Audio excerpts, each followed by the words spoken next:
আসসালামু আলাইকুম, welcome to another new video. আপনারা সবাই কেমন আছেন জানাবেন। আজ আমি করে দেখাবো রুই মাছের কালিয়া।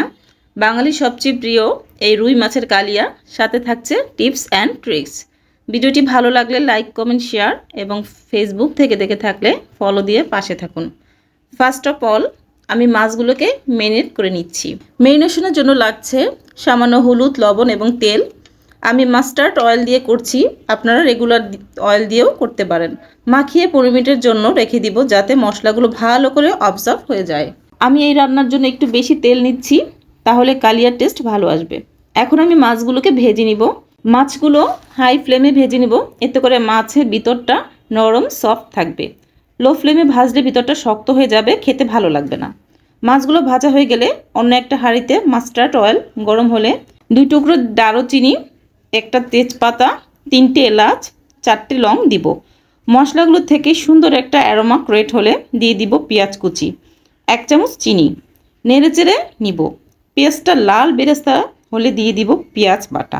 এখানে আমি দুভাবে পেঁয়াজ ইউজ করেছি। চিনি ও ঝাল একটা অসাধারণ টেস্ট ক্রিয়েট করবে। এতক্ষণ আমার ভিডিওটা যারা দেখছেন তাদেরকে অন্তরের গভীর থেকে ভালোবাসা। পেঁয়াজ থেকে কাঁচা গন্ধটা সরে গেলে দিয়ে দেবো আদা রসুন বাটা, হলুদের গুঁড়ো, মরিচের গুঁড়ো, স্বাদ মতো লবণ, ধনিয়া ও জিরে গুঁড়ো, 4টি শুকনো মরিচ ও 1 টুকরো জয়ত্রী একসাথে বেটে নিয়েছিলাম দিয়ে দিব। নেড়েচেড়ে বড় 1 টুকরো অর্ধেক টমেটো বাটা দিয়ে দিলাম। এখন 2 মিনিট ভালো করে কষিয়ে নেব। এরপর দিয়ে দিব টক দই।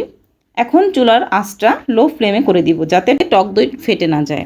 কষাতে কষাতে আবার চুলার আঁচটা বাড়িয়ে যখন দেখব মশলা থেকে তেল বের হয়ে আসছে, এ পর্যায়ে পানি দিব। পানি ফুটে উঠলে ফ্রাই করা মাছগুলো দিয়ে দিব। একটা স্প্যাচুলার সাহায্যে একে একে মাছগুলো দিয়ে দিচ্ছি। স্প্যাচুলা ইউজ করাতে আমার হাতে মশলার গরম ভাব লাগছে না, আপনারাও ট্রাই করবেন। 2 মিনিট কুক করে 3টে কাঁচামরিচ দিয়ে দিব। অলমোস্ট রান্নাটা হয়ে আসলে গরম মশলা গুঁড়ো ও ঘি দিয়ে চুলাটা অফ করে দিব। এই তো হয়ে গেল আমার রুই মাছের কালিয়া। আপনারা বাসায় ট্রাই করে দেখবেন ও আমাকে জানাবেন কেমন হয়েছে। সবাই ভালো থাকবেন, সুস্থ থাকবেন। আল্লাহ হাফেজ।